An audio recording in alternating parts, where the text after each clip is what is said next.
Hello friends, welcome to our channel. இன்றைக்கி நம்ம இந்த சீரிஸோட பார்ட் 8 தான் பார்க்க போகிறோம். வாங்க வீடியோக்குள்ளே போகலாம். ஸ்டார்டிங்கில் நம்ம ஹீரோ வீட்டுக்குள்ளே வரும்போது ஹீரோயின் நல்லா தூங்கிட்டு இருக்கா. எந்திரி மோதோ, கதவை திறந்து போட்டு இப்படி தூங்கிட்டு இருக்கே, திருடிங்க வந்து வீட்டில் இருக்கிறதெல்லாம் திருடிட்டு போயிட்டா என்ன பண்ணுறது அப்படின்னு சொல்லிட்டு திட்டுறான். ஹீரோயின்ட்ட உனக்கு புது ட்ரெஸ் வாங்கிட்டு வந்திருக்கேன்னு சொல்லிட்டு கொடுத்துட்டு, நீ வந்து நினைக்கிற மாதிரி பிராண்டடாக இருக்காது, நான் வந்து நார்மலான ட்ரெஸ் தான் வாங்கிட்டு வந்திருக்கேன்னு சொல்கிறான். நீ எதுக்காக என்னை இப்படி டார்ச்சர் பண்ணிட்டு இருக்கன்னு அவ கேட்டதும், நீ என்ன சொன்ன, நான் வந்து அந்த பையனை வந்து மறந்து போயிட்டேன்னு சொன்னேன், அந்த பணக்கார வீட்டு பையன் ஆல்ரெடி இறந்து போயிட்டான், நான் வந்து ஒரு பூவர் கை, என்னால் என்ன முடியுமோ அதை தான் நான் வாங்கி கொடுக்க முடியும் அப்படின்றத சொல்கிறான். ஹீரோயினோட அம்மா அங்கே கோயிலில் ப்ரே பண்ணிட்டு அழுதுட்டு இருக்காங்க. என்னோட பொண்ணை எப்படியாச்சும் என்கிட்ட கொண்டு வந்து சேர்த்துருன்னு சொல்லிட்டு, அப்போ அந்த பூசாரி, நீங்கள் ஒன்றும் கவலைப்படாதீங்க, அம்மாவோட கண்ணீருக்கு அதிகமான வேல்யூ இருக்குது, அது ரொம்ப ஸ்ட்ராங்கானது, கண்டிப்பாக உங்கள் பொண்ணு திரும்ப வந்துடுவா அப்படின்றத சொல்கிறாரு. ஹீரோவோட அம்மாவும் சிஸ்டருமே அங்கே வந்து கோயிலுக்கு வர்றாங்க. அப்போ அந்த வண்டி வந்து சக்கரை மாட்டிக்குது. அப்போ ஹீரோயினோட சிஸ்டர் நான் ஹெல்ப் பண்ணுறேன்னு சொல்லிட்டு அவங்களுக்கு ஹெல்ப் பண்ணிவிட்டு, இந்த வீல் வந்து சரியில்லாமல் இருக்குது, அதை ரிப்பேர் பண்ணணும் அப்படின்றத சொல்கிறான். அப்போ அவள் கோவமாயிட்டு வந்து ரொம்ப திமிராகவே அவன்கிட்ட பேசிகிட்டு இருக்கா. அப்போ அவங்க அம்மாவுக்கு கோவமாயிருது. அறிவு இருக்கா உனக்கு இல்லையா, ஹெல்ப் பண்ணவங்ககிட்ட இப்படி திமிரா பேசுவியான்னு சொல்லிட்டு திட்டாங்க. கோயிலுக்கு வந்தீங்களான்னு கேட்டதும், ஆமாம் நான் கோயிலுக்கு தான் வந்தேன்னு சொன்னதும், செஞ்ச பாவத்துக்கெல்லாம் பரிகாரம் தேட வந்திருப்பாங்கன்னு சொல்லிட்டு இருக்கா. ஆனால் அவனுக்கு எந்த கோவமே வரமாட்டுது. அப்போ அவங்க அம்மாவை நான் உள்ளே கூட்டிகிட்டு போகிறேன்னு சொன்னதும் பிடிச்சி தள்ளி விடுறா. நீ ஒன்றும் ஹெல்ப்லாம் பண்ண தேவையில்லை, நான் இருக்கேன்னு சொல்லிட்டு. அப்போ அங்கே நம்ம ஹீரோயினோட அம்மாவுமே வந்துட்டு என்னாச்சுன்னு கேட்டதும், ஒன்றும் இல்லை குழந்தைங்க சண்டை போடுறாங்கன்னு சொன்னதும், நீங்கள் ஏன் இப்படிலாம் பேசிகிட்டு இருக்கீங்க, நான் வந்துட்டு பெரிய பொண்ணு, நான் ஒன்றும் சின்ன பிள்ளைன்னு சொன்னதும் பிடிச்சி திட்ட ஆரம்பிச்சிடுறாங்க. பெரிய பொண்ணு மாதிரியா நடக்கிறேன்னு சொல்லிட்டு. அப்போ அவள் கோச்சிட்டு அங்கே இருந்து போயிடுறான். அப்போ நம்ம ஹீரோயினோட பிரதர் தான், நான் அவங்களுக்கு ஹெல்ப் பண்ணுறேன்னு சொல்லிட்டு அவன் உள்ளே கூட்டிகிட்டு போகிறான். பிறகு இவன் இங்கே வந்துட்டு திட்டிகிட்டு இருக்கா. அவனை மட்டும் வந்தானா நான் சும்மா விட மாட்டேன், என்னோட அம்மாட்ட போய் திட்டு வாங்க விட்றானான்னு சொல்லிட்டு இருக்கா. அப்போ அவன் அங்கே சிரிச்சுட்டே வந்துட்டு, சரி நீ எப்போ பிறந்த அப்படின்றத கேட்டதும், நீ உன் வேலையை பாரு அப்படின்றத சொல்கிறா. கண்டிப்பாக நீ பிக்கோட இயர்ஸில் தான் பிறந்திருப்ப, உன் மூக்க பாரு அப்படின்றத சொன்னதும் இவளுக்கு கோவமாயிட்டு, ஏய் ஒழுங்காக பேசு, நான் மங்கி இயரில் பிறந்தேன்னு சொன்னதும், அதை விட மோசமாச்சே, அதனால தான் உன்னோட பிஹேவியர் இந்த மாதிரி இருக்கான்னு சொல்லிட்டு அவன் சிரிச்சிட்டு இருக்கான். குழந்தை மாதிரிலாம் பிஹேவ் பண்ணுறேன்னு சொன்னதும், என்னை பார்த்தா உனக்கு என்ன வந்து குழந்தை மாதிரி தெரியுதா, நான் வளர்ந்துட்டேன்னு சொல்லிட்டு கோவப்பட்டுட்டு இருக்கா. அதெல்லாம் பார்த்துட்டு அவன் ரசிச்சிட்டு இருக்கான். உண்மையிலேயே வந்து இவளை ரொம்ப பிடிச்சிருக்கு போல. பிறகு ஹீரோயின் அங்கே வீட்டில் காமிக்கிறாங்க. பார்த்தா துணியெல்லாம் அங்கே வாஷ் பண்ணிட்டு இருக்கா. அப்போ ஹீரோங்க வந்துட்டு, பரவாயில்லையே என்னோட ஒய்ஃப் இவ்வளோ சூப்பராக வேலையெல்லாம் பண்ணுறாளே, நீ இப்படி வந்து எவ்வளோ துணி கொடுத்தாலும் துவைப்ப போலையே, பேசாமல் நம்ம இங்கே ஒரு லாண்ட்ரி ஷாப் வந்து ஆன் பண்ணி விட்டுறலாமா, அப்போ அது மூலமாக நம்மளுக்கு நல்ல வருமானம் கிடைக்கும்ல அப்படின்றத சொல்லிட்டு பேசுகிறான். என்ன நினச்சிட்ருக்கேன், என்னை பார்த்தா உனக்கு எப்படி தோணுதுன்னு சொல்லிட்டு அவ கேட்குறா. சரி பேச்ச நிப்பாட்டிட்டு வா, எனக்கு பசிக்குது சோறு போடு அப்படின்றத சொல்கிறான்.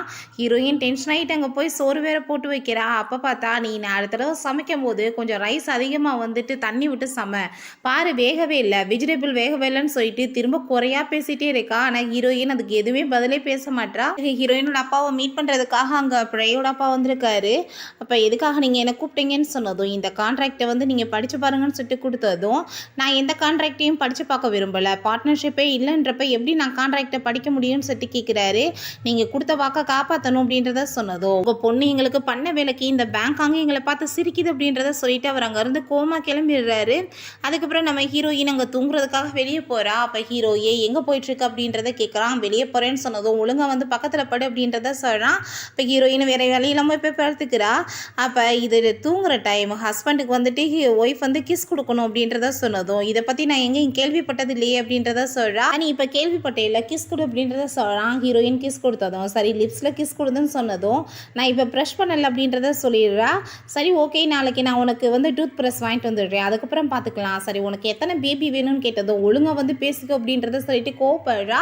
நீ வந்து எத்தனை பேபி வேணாலும் பேத்துக்கலாம், பட் எனக்கு வந்து ஃபஸ்ட்டு வந்து பாய் தான் வேணும்னு சொல்லிட்டு அவட்ட ஃப்ளோட் பண்ணிட்டு கிஸ் பண்ண ட்ரை பண்ணிட்டு இருக்கான். அவள் பிடிச்சி தள்ளி விட்டு சண்டை போட்டுட்டு இருக்கா. நெக்ஸ்ட் மார்னிங் நம்ம வாங்க மீட் பண்ணிட்டு ஹீரோங்க பேசிட்டு இருக்கான். அப்படின்னா வாங்குமே வந்துட்டு ஏதோ பிளான் பண்ணி தான் அவங்க கூட போய் சேர்ந்துருக்கான் போல.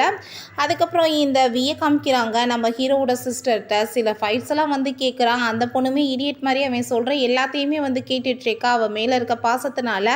அப்போ அவன் இந்த ஃபைல்ஸ்லாம் பார்த்துட்டு அங்கே வந்து வேமா யாருக்கோ கால் பண்ணி விஷயங்களை சொல்ல ஆரம்பிச்சிடுறான். பிறகு ஜின்னும் பிரையோட அப்பாவும் சேர்ந்து அங்கே கான்ட்ராக்ட் சைன் பண்ணுறாங்க.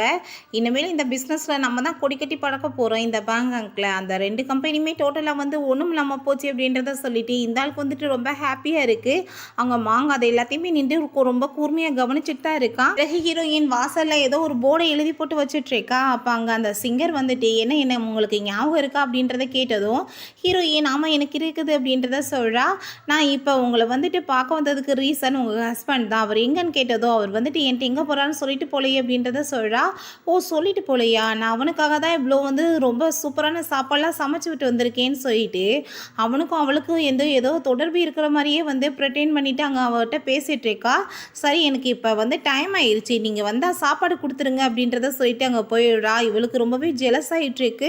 அதுக்கப்புறம் அங்கே நம்ம ஹீரோ வீட்டுக்கு வர்றான். வாசலில் அந்த போர்டை பார்த்தா அவன் சொன்னான் இல்லையா லாண்ட்ரி வந்துட்டு அந்த சர்வீஸ்க்கு தான் எழுதி போட்டிருக்கா. அதை பார்த்துட்டு ஹீரோ சிரிச்சுட்டே அங்கே உள்ளே போகிறான். ஏன் அந்த சைடில் நின்றுட்டு இருக்கவும் உன்னோட ஹஸ்பண்ட் உள்ளே வந்தால் வந்து வாசலில் சிரிப்போட வந்து வரவேற்க வேணாமா, மூஞ்ச திருப்பிக்கிட்டு இருக்கு அப்படின்றத கேட்குறான். என்ன சாப்பாடுலாம் இருக்குன்னு சொன்னதும் அந்த சிங்கர் தான் வந்து கொடுத்துட்டு போனாங்க அப்படின்றத சொல்லிட்டு இருக்கா. ஓ வந்தாளா, ஐயோ என்னால் பார்க்க முடியலையே அப்படின்றத சொல்லிட்டு வா என் கூட சேர்ந்து சாப்பிடுன்னு சொன்னதும் எனக்கு பசிக்கல அப்படின்றத சொல்லிட்டு இருக்கா. என்ன பசிக்கல, இது சாப்பிட்ற டைம் வா அப்படின்றத சொல்லிட்டு வேணுனே வந்துட்டு அவளை சாப்பாடெல்லாம் போட்டு கொடுக்க சொல்லி சாப்பிட சொல்லிட்டு இருக்கான். அப்போ ஹீரோயின்ட்ட நீ வந்து இப்போ என்ன ரொம்ப ஜெலஸ் ஆகிட்டு இருக்கியோ, அந்த பொண்ணு வந்து இங்கே வந்து பார்த்ததை நினச்சி நீ இதை பற்றிலாம் வந்து பெருசாலாம் எடுத்துக்க கூடாது. என்ன மாதிரி பர்சன்லாம் எத்தனை ஒய்ஃப் வேணாலும் வச்சுருக்கலாம், நீ வந்து இதை நினச்சலாம் ரொம்ப ஃபீல் பண்ணிட்டு இருக்கக்கூடாது அப்படின்றதெல்லாம் சொல்கிறான். அதெல்லாம் கேட்டுட்டு ஹீரோயினுக்கு இன்னுமே ரொம்ப டென்ஷன் ஆகிட்டு இருக்கு. வியும் நம்ம ஹீரோவோட சிஸ்டரும் அங்கே பேசிட்டு வந்துட்டு இருக்காங்க. அப்போ அவன்கிட்ட வந்து உங்ககிட்ட பேச ஆள் வந்துட்டாங்கன்னு சொன்னதும் எனக்கு முக்கியமான வேலை இருக்குது நீ போயிட்டு வான்றதை சொல்லிட்டு அவன் போயிடுறான். அப்போ அங்கே கன் ஷூட் பண்ண ஸ்டார்ட் பண்ணிடுறாங்க. நம்ம ஹீரோயினோட பிரதர் தான் அவளை காப்பாற்றுறான். என் கையிலே பட்டுருக்கும் அப்படின்றத சொல்லிட்டு அவள் திரும்புறா. பார்த்தா இவே இருக்கவும் சண்டை வர ஆரம்பிச்சிருது. அவன் எதுக்காக நீ இப்படி குழந்தை மாதிரி பிஹேவ் பண்ணிட்டு இருக்கான்னு கேட்டதும் யார் குழந்தை, நான் ஒன்றும் குழந்தை இல்லைன்னு சொன்னதும் குழந்தைனா என்ன, பிரெயின் வந்து வளரணும், ஆள் வளர்ந்தா பத்தாது அப்படின்றத அவன் சொல்கிறான். அதை கேட்டுட்டு மூஞ்ச பார்த்தையா எவ்வளோ கேவலமாக இருக்குன்னு சொல்லிட்டு திட்டிட்டு போகிறா. எனக்கு என்ன, நான் பார்க்க ஹேண்ட்ஸமாக தானே இருக்கேன் அப்படின்றத அவன் சொல்லிட்டு இருக்கான். வி வந்து அங்கே உள்ளே போய் யார்ட்டையும் டீல் பேசிட்டு இருக்கான். பட் அந்த பர்சன் யாருன்னு சொல்லிட்டு அங்கே மாங்கால பார்க்க முடியலை. அப்போ அவன் வெளிப்பெற போகிறத தெரிஞ்சுட்டு இவன் போய் மறைஞ்சுக்கிறான். அவன் அங்கே போனதுமே இவன் உள்ளே போய் பார்த்தா அந்த பர்சனுமே அங்கே இல்லை. நெக்ஸ்ட் மார்னிங் நம்ம ஹீரோயின்ட்ட சரி நான் இப்போ வந்து முக்கியமான வேலையை வெளியே போகிறேன், இந்த செலவுக்கு காசு வச்சுக்கோன்னு சொல்லிட்டு கொடுக்குறான். உன்னோட டர்ட்டி மணிலாம் எனக்கு தேவையில்லை, பிடிச்சிக்கோ நீ ஏன்னு சொன்னதோ மணியில் என்ன டர்ட்டி இருக்குது, மணினா மணி தான், உன் செலவு கோச்சுக்கோன்னு சொன்னதும் ஒன்றும் தேவை கிடையாது அப்படின்றத சொல்லிட்டு அவள் கோவப்படுறா.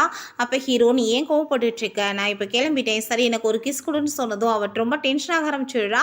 நீ எதுக்காக இவ்வளோ கோவப்பட்டுட்ருக்க, இப்போ நான் ஒரு கிஸ் தானே கேட்டேன், இதுக்கப்புறம் என்னை நீ பார்க்காம கூட போகலாம், ஸோ நீ வந்து ஒன்று ரொம்ப வந்து கேர் பண்ணிக்கிறணும் அப்படின்றத சொல்கிறான். அதை கேட்டுட்டு அவளுக்கு ரொம்பவே ஷாக்காக இருக்குது. அங்கே கான்ட்ராக்டில் யார் வின் பண்ண போகிறாங்கன்றதெல்லாம் அங்கே வந்து சொல்ல ஆரம்பிச்சிடுறாங்க.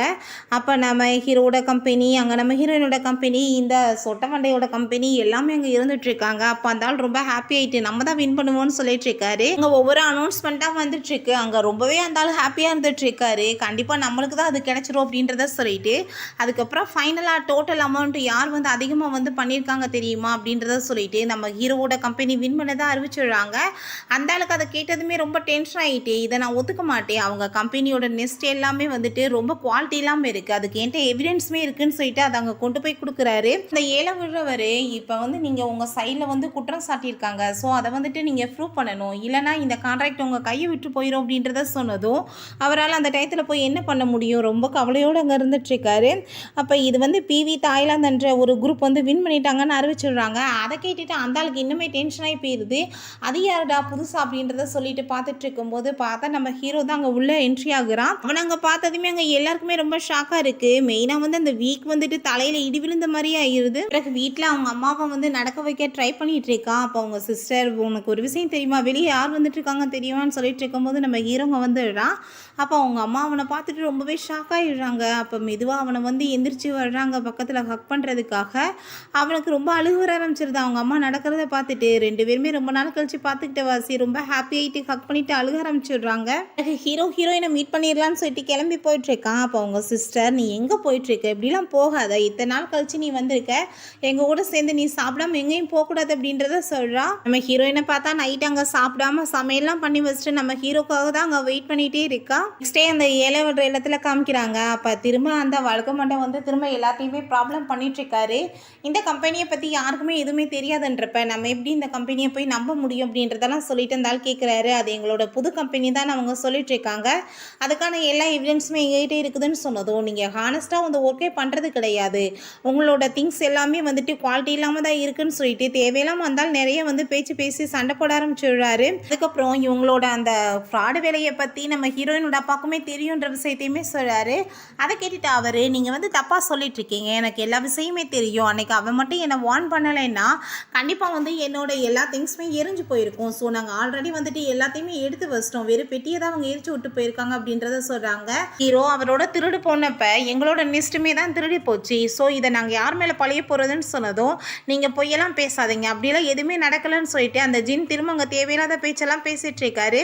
அப்போ அங்கே நம்ம வீக்கு தான் ரொம்பவே டென்ஷன் ஆகிட்டு இருக்கு, என்ன ஏதாச்சும் உண்மை வெளியே வந்துருமோ என்னமோன்னு சொல்லிட்டு. அப்போ அவங்க எல்லாருக்குமே புரிஞ்சுக்குது, இத்தனை நாளாக வந்து எங்கள் குடும்பத்துக்குள்ளே வந்துட்டு பகையை உண்டாக்குனது நீ தான் சொல்லிட்டு அந்த ஆளை வந்துட்டு அங்கே கூட்டிகிட்டு போயிட்டு அங்கே திங்ஸ் எல்லாம் வந்துட்டு செக் பண்ணி பார்த்துட்டு இருக்காங்க. பாரு இதெல்லாம் உன்னோட பொருள் தானேன்னு சொன்னதும் இல்லை எனக்கு இதெல்லாம் தெரியாது, என்னோடது கிடையாது அப்படின்றத அந்த ஆள் சொல்லிகிட்டே மறைச்சிட்டு இருக்காரு. அப்போ அந்த ஒரு கவர் எடுத்து காமிச்சு இது உங்களோடது தானே, இது ரொம்ப குவாலிட்டியே இல்லாமல் இருக்குது, இதெல்லாம் உங்களோட வேலை தானேன்னு சொல்லிட்டு ஹீரோ திரும்ப சண்டை போடுறான். அதுக்கு அந்த ஆள் ஒத்துக்கவே மாட்டாரு, எங்களுக்கெல்லாம் தெரியாது, எங்கள் மேலே பழைய சுமத்தாதீங்கன்னு சொல்லிட்டு. அப்போ ஒழுங்காக உண்மையை சொல்லிடு, யார் வந்து இதெல்லாம் உன்னை பண்ண சொல்லிட்டு இருக்காது, உன்னோட பாஸோட நேம் என்ன அப்படின்றத கேட்டுட்டு இருக்காங்க. அவங்க வந்து ப்ராவோட அப்பாவும் அவருமே வந்து சண்டை போட ஆரம்பிச்சிடுறாங்க, எங்களை ஏமாத்தினியான்னு சொல்லிட்டு. அங்கே ப்ரா உண்மையை சொல்லுன்னு சொன்னதும் அவனை பிடிச்சி கண்ணை வச்சிருந்தாலும் மிரட்ட ஆரம்பிச்சிடுறாரு. யாருமே கண்ணை நீட்டிட்டு நீ வந்து ஒழுங்காக வந்து அவனை விட்டு நாங்கள் எதுவும் ஒன்றை பண்ண மாட்டோம் அப்படின்றத சொல்கிறாங்க. அங்கே மாங் வந்து வேமா அங்கேருந்து ஓடிட்டுருக்கான். அதுக்கப்புறம் வந்து நீ உண்மையை சொல்லிட்டேன்னா உன்னை நாங்கள் சேஃப்டியாக வந்து பாதுகாப்போம்னு சொன்னதும் அந்த ஆள் அப்படின்னா நான் உண்மையை சொல்கிறேன்னு சொல்லிட்டு பேரை சொல்ல வர்றாரு. பார்த்தா யாரும் அங்கே ஷூட் பண்ணிடுறாங்க, அந்த ஆள் ஸ்பாட் அவுட் ஆகிடுறாரு. அப்போ அங்கே வந்துட்டு ரொம்ப வந்து கவலையாகிட்டு வீட்டில் பேசிகிட்டு இருக்காங்க. மாங் அந்த இடத்துல இல்லையே அப்படின்றத சொன்னதும் கரெக்டாக சொல்லிட்டீங்க பாஸ், கண்டிப்பாக அவன் மேலே தான் எனக்கு டவுட்டாக இருக்குது, அவன் தான் ஏதாச்சும் பெரிய வேலை பண்ணியிருப்பான் அப்படின்றத இந்த வி வந்துட்டு சொல்லிட்டு இருக்கான். பிறகு இந்த சிங்கர் நம்ம ஹீரோயினோட வீட்டுக்கு அங்கே வந்துட்டு அவங்க வந்து நான் ஹீரோவோட ட்ரெஸ் எல்லாம் எடுத்துகிட்டு போக வந்திருக்கேன், நீ என்ன இன்னும் இங்கே இருந்துட்டு இருக்கியா, கிளம்பி போலையான்னு சொல்லிட்டு கேட்குறாங்க. என்ன அர்த்தத்தில் நீங்கள் பேசிகிட்டு இருக்கீங்கன்னு சொன்னதும் அவன் வந்து அவனோட ட்ரெஸ் எல்லாம் என்னோட வீட்டுக்கு எடுத்துகிட்டு வர சொல்லிட்டான், ஸோ நீ தேவையில்லாமல் அவனுக்காக வெயிட் பண்ணாத அப்படின்றத சொல்லிட்டு அங்கேருந்து கிளம்பிடுறாங்க. இவளுக்கு ரொம்ப கவலையிட்டு ரொம்ப ஃபீல் பண்ணிட்டு அழுதுட்டு இருக்கா. ஹீரோயின் இதுக்கு மேலே இங்கே இருக்கக்கூடாதுன்னு சொல்லிட்டு அவங்க வீட்டுக்கு கிளம்பி வந்துடுறா. அவங்க அம்மாவை பார்த்ததுமே அவன் ரொம்ப ஃபீல் பண்ணிட்டு அழுக ஆரம்பிச்சிடுறா. அவங்க ரொம்ப கவலைப்பட்டு நான் கடவுள்கிட்ட ப்ரே பண்ணதெல்லாம் நிறைவேறிடுச்சு, என் பொண்ணு திரும்ப வந்துட்டான்னு சொல்லிட்டு இருக்காங்க. அப்போ அவங்க அப்பாவும் பிரதர் வந்ததும் அவங்க அப்பாட்ட வந்து நடந்த எல்லாத்துக்குமே சாரி கேட்குறா. பட் அவர் இந்த டைம் கோவமே பண்ணல, ஹக் பண்ணிட்டு ரொம்ப ஃபீல் பண்ணிட்டு அழுகிறாரு. நீ ஒன்றும் கவலைப்படாத அப்படின்றத சொல்கிறாரு. அப்போ ஹீரோயின் நீங்கள் என்ன வேணாலும் எனக்கு பனிஷ் பண்ணுங்க, நான் வந்து உங்களை ரொம்ப தலைக்குனிய வச்சிட்டேன்னு சொல்கிறா. இப்படிலாம் எதுவுமே கிடையாது அப்படின்றத சொல்லிட்டு அவங்க ஃபேமிலி எல்லாருமே ரொம்ப ஹாப்பியாக இருறாங்க. அப்புறம் இங்கே அந்த வி போயிட்டு யார்ட்டையும் வந்து மீட் பண்ணிட்டு பேசிட்டு இருக்கான். நான் வந்துட்டு நீங்கள் சொன்ன எல்லாத்தையுமே பர்ஃபெக்டாக பண்ணிட்டேன், அந்த கம்பெனியே டோட்டலாக ட்ரெஸ்ட்ரைவ் பண்ணுற லெவலுக்கு கொண்டு வந்துட்டேன், ஜின்னா ஷூட் பண்ணிட்டேன்னு சொல்லிட்டு கோவப்படாதீங்க, இல்லைனா அவன் கண்டிப்பாக உங்களோட நேமை சொல்லியிருப்பான், என்னை மன்னிச்சிருங்க, ஆனால் வந்துட்டு நான் உங்களுக்கு எதிராக எதுவுமே பண்ண மாட்டேன், இப்போ உங்களுக்கு என் மேலே நம்பிக்கை வந்துருச்சா, இன்னும் எனக்கு நீங்கள் உங்கள் பொசிஷன் என்ன வேணாலும் கொடுப்பீங்களான்னு சொல்லிட்டு கேட்குறான். அதை கேட்டுட்டு என் மேலே உனக்கு நம்பிக்கை வந்துருச்சு, கரெக்டான டைம் வரும்போது நான் எல்லாம் உனக்கு பர்ஃபெக்டாக பண்ணி கொடுப்பேன்னு சொல்லிட்டு போகிறாரு. இவன் ரொம்ப ஹாப்பியாகிடுறான். எனக்கு வீட்டுக்கு வந்ததுமே அவங்க அப்பாட்ட வந்து கோவப்பட்டு சண்டை போட்டுட்டு இருக்கான். அப்போ நம்ம ஹீரோ வந்ததும் என்னாச்சு அப்படின்றத கேட்குறான். இல்லை இப்போ நம்ம நியூ கம்பெனிக்கு வந்து இவன் ரெஸ்பான்சிபிலிட்டி எடுத்துக்கிறணும் அப்படின்றத சொல்கிறான்னு சொன்னதும் நீ என்ன பேசிகிட்டு இருக்க அப்படின்னா என்னோட அசிஸ்டண்ட்டாக ஒர்க் பண்ணுறது உனக்கு பிடிக்கலையான்னு கேட்டதும் அப்படிலாம் ஒன்றும் கிடையாது, பட் நானுமே வந்துட்டு எதையாச்சும் வந்துட்டு நிர்வகிக்கணும் இல்லையா, எப்பயுமே இந்த மாதிரியே இருந்தால் எப்படின்றத அவன் கேட்குறான். அப்போ நம்மளாம் ஒரே ஃபேமிலி, இந்த மாதிரிலாம் நீ நினைக்கக்கூடாது அப்படின்றத சொல்லிட்டு போயிடுறாங்க. அதுக்கப்புறம் அவன் ரொம்ப டென்ஷன் ஆகிட்டு நான் ஒரு அடாப்டட் சைல்டுன்றவாசி என்கிட்ட இப்படி பிஹேவ் பண்ணிட்டு இருக்கீங்களான்னு சொல்லிட்டு கோவப்படுறான். அப்போ அங்கே நம்ம ஹீரோவோட சிஸ்டர் வரவும் நீ வந்துட்டு என்னை வந்து உடனே மேரேஜ் பண்ணிக்கிறணும், அப்படின்னா தான் எனக்குன்னு ஒரு ஃபேமிலி அமையும்னு சொல்லிட்டு அவளை வந்துட்டு கவர் பண்ணலான்னு ட்ரை பண்ணுறான். அப்போ அவள் நம்ம இஷ்டத்துக்கு எதுவும் பண்ணக்கூடாது, நம்ம பேரண்ட்ஸ்கிட்ட பேசிடலாம் அப்படின்றத சொன்னதும் அந்த திட்டமே ரொம்ப பழிக்காமல் போயிடுது. ஹீரோயின் எப்பயுமே சோகமாகவே இருக்கா. அப்போ அவங்க பிரதர் நீ எப்பயுமே இப்படி கவலையாகவே இருக்காத, நீ என்கிட்ட சொல்லு நான் சால்வ் பண்ணி வைக்கிறேன், அதுக்கப்புறம் நீ இப்படி கவலையாக இருந்தேன்னா நம்ம பேரண்ட்ஸ் வந்து ரொம்ப கவலைப்பட மாட்டாங்களா, இன்னைக்கு நைட்டு வந்து ஒரு பார்ட்டி இருக்குது, நீயும் எங்கள் கூட சேர்ந்து வரணும் அப்படின்றத சொல்கிறான். பிறகு அந்த பார்ட்டிக்கு வந்து 2 ஃபேமிலி மெம்பர்ஸுமே அங்கே வந்து விடுறாங்க, 2 குடும்பமே அங்கே வந்துட்டு வணக்கம் சொல்லிட்டு இருக்காங்க. அப்போ ஹீரோயின் பார்த்துட்டு ஒரு மாதிரியா இருது ஃபேஸ் ஹீரோயினுக்கு. அப்போ அந்த ருக்மணியுமே வந்துட்டு ஹீரோட்ட வந்து ரொம்ப க்ளோஸ் ஆகிட்டு வந்து ஹாப்பியாகி சிரிச்சுட்டு அங்கே பேசிட்டு இருக்கா. அதெல்லாம் பார்த்துட்டு ஹீரோயினுக்கு இன்னுமே ரொம்ப கஷ்டமாக இருக்குது. ஹீரோயின் அங்கே மாடியில் போயிட்டு ரொம்ப சோகமாக அங்கே வந்து கவலைப்பட்டு நின்றுட்டு இருக்கா. அப்போ அங்கே அந்த சிங்கர் வந்துட்டு நீ என்ன வேலை பண்ணிட்டு இருக்கன்னு எனக்கு ஒன்றும் புரியலை, எதுக்காக நீ அந்த பொண்ணை இவ்வளோ தூரத்துக்கு கஷ்டப்படுத்திட்டு இருக்க, அந்த பொண்ணு ஹேட் பண்ணிட்டானா அது உனக்கு தான் ரொம்ப கஷ்டமாக இருக்கும், அதுக்கப்புறம் அந்த பொண்ணு இன்னுமே மறக்க முடியாமல் தான் உன்னை தவிச்சிட்டு இருக்கா, இப்படி லவ் கிடைக்கிறதுக்கு நீ தான் கொடுத்து வைக்கணும், ஒழுங்கா போய் அந்த பொண்ணுகிட்ட பேசு அப்படின்றத சொல்லிட்டு போயிடுறாங்க. ஹீரோயின்ட்டாங்க அவங்க பிரதர் உண்மையிலேயே அந்த பையன் ரொம்ப நல்ல பையன் தான், அப்போ வந்துட்டு வேணான்னு சொல்லிட்டாரு அப்படின்றத சொன்னதும் தயவு செஞ்சு நீ அவனை பற்றி பேசாத, நான் எதுவும் பேச விரும்பலை, எல்லாமே நடந்ததெல்லாம் நல்லதுக்கு தான் அப்படின்றத சொல்லிடுறா. அப்போங்க நம்ம ஹீரோ வந்துட்டு உங்கள் சிஸ்டர்கிட்ட நான் கொஞ்சம் தனியாக பேசணும் அப்படின்றத சொல்கிறான். திரும்பி அங்கேருந்து கிளம்பிடுறாரு. அப்போ ஹீரோயின்ட்ட என்ன ரொம்ப சேடாக இருக்க மாதிரி இருக்கியே, முகத்தில் வந்து சுத்தமாக வந்து சிரிப்பே வரலையே அப்படின்றத சொன்னதும், உன்னை பார்த்ததுமே என் முகத்தில் இருந்தால் ஹாப்பியாக போயிடுச்சுன்னு சொல்லிட்டு கோவப்படுறா அவங்கிட்ட. நீ எனக்கு பண்ணதெல்லாம் நான் வந்து எப்பயுமே உன்னை மன்னிக்கவே மாட்டேன் அப்படின்றத சொன்னதும், எதுக்காக நீ இவ்வளோ கோவப்பட்டுட்டு இருக்கன்னு சொல்லிட்டு பக்கத்தில் வர்றான். தேவையில்லாமல் என்கிட்ட வந்து பேசிகிட்டு இருக்காத, நீ போய் உன்னோட உமனை வந்து பாரு, அந்த சிங்கரோ இல்லாட்டி அந்த ருக்மிணியோ அப்படின்றத சொன்னதும், என்ன பேசிகிட்டு இருக்க, என்னோட உமன் வந்துட்டு இந்த கண்ட்ரி ஃபுல்லாமே இருப்பாங்க, அவங்க எல்லாத்தையும் நான் போய் கவனிச்சுட்டு இருக்க முடியுமா? சரி நீ என்ன ஜெலஸ் ஆகிட்டு வந்து நீ பேசிகிட்டு இருக்கியா அப்படின்றத அவன் கேட்குறான். ஹீரோயின், நான் இதுக்காக உன்னை பார்த்து ஜெலஸ் ஆகிட்டு இருக்க போகிறேன், நம்ம 2 பேத்துக்குள்ளே நடந்த எல்லாத்தையுமே நான் எப்பயும் மறந்து போயிட்டேன், அந்த வீட்டிலேருந்து வரும்போது எல்லாத்தையுமே நான் எரேஸ் பண்ணிட்டு தான் வந்திருக்கேன் அப்படின்றத சொல்கிறா. ஓகே ஃப்ரெண்ட்ஸ், இதோட இந்த எபிசோடு முடிஞ்சிருச்சு. இந்த வீடியோ உங்களுக்கு பிடிச்சா கண்டிப்பாக லைக் பண்ணுங்கள், ஷேர் பண்ணுங்கள், கமெண்ட் பண்ணுங்கள் அண்ட் ப்ளீஸ் சப்ஸ்கிரைப் பண்ணுங்கள். Bye guys.